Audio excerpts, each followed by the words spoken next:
और इस नाते केंद्रीय बजट में जो विभिन्न प्रकार की योजनाओं पर केंद्रीय बजट के लिए धनराशि व्यवस्थित की गई है, उसका सर्वाधिक फायदा उत्तर प्रदेश को प्राप्त होगा। हम सबसे ज्यादा फर्टिलाइजर का इस्तेमाल हमारा उत्तर प्रदेश करता है, उत्तर प्रदेश को मिलता है, इसलिए कि हमारी 146 लाख हेक्टेयर जमीन ऐसी है, जहाँ 166 लाख हेक्टेयर जिसमें हम खेती करते हैं। यह देश का सबसे बड़ा भूभाग है जिसके भीतर खेती होती है, तो स्वाभाविक रूप से उस योजनाओं का लाभ हम सबसे सर्वाधिक हमको प्राप्त होता है। और योगी आदित्यनाथ जी की सरकार राज्य स्तर पर भी कुछ योजनाओं को संचालित कर रही है, जिसके माध्यम से हम लोगों ने बुंदेलखंड में प्राकृतिक खेती की योजना शुरू की है।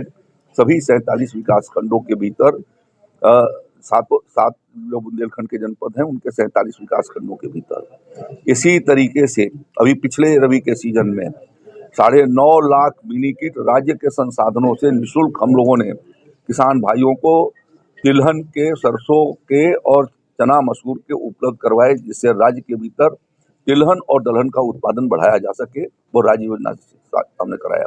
केंद्र सरकार की योजनाओं से भी हमको अतिरिक्त आया।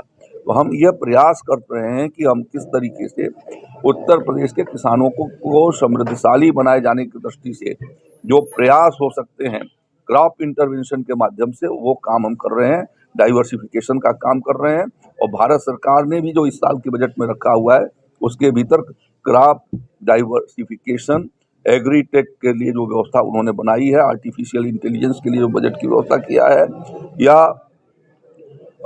अंतर्राष्ट्रीय मिलेट वर्ष को देखते हुए जो बजट की व्यवस्था की है, उसके भीतर उत्तर प्रदेश को बहुत बड़ा उसके भीतर हिस्सा मिलने वाला है। आज के प्रेस कॉन्फ्रेंस का विषय नहीं है। मोहन भागवत जी का जो बयान है वो भी नहीं है। नहीं, इस पर क्या कहना चाहते हैं आपका? देखिए, मोहन भागवत जी के बयान को लोगों ने तोड़ मरोड़ करके प्रस्तुत किया है।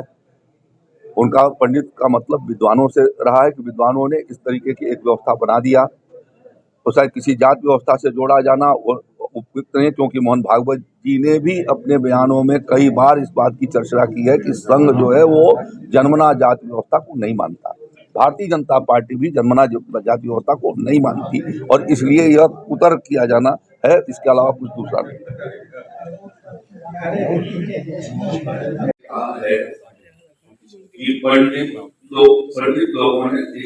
पंडितों ने इसकी व्यवस्था बनाई है। पंडित का मतलब विद्वान से है। हमारे देश के शास्त्रों में भी कहा है कि अलग अलग विद्वान अलग अलग प्रकार का मत रखते हैं, उसको किसी ज्ञान विशेष से जोड़ा जाना यह उन लोगों का काम है जो संकीर्ण मानसिकता के आधार पर विचार करते हैं। हमारे देश में विद्वान को हमेशा पंडित ही कहा गया है, उसको वो जात की व्यवस्था से नहीं कहा हुआ है। जो विपक्षी लोग उसको ट्विस्ट करके वो आदरणीय मोहन भागवत जी के बयान को ट्विस्ट करके संकीर्णता की ओर ले जाना चाहते हैं, और इसलिए मैं चाहूंगा कि इस चीज को साफ हो जाना चाहिए। उनका जाति व्यवस्था है, जाति व्यवस्था के भारत राष्ट्रीय स्वयं सेवक संघ या भारतीय जनता पार्टी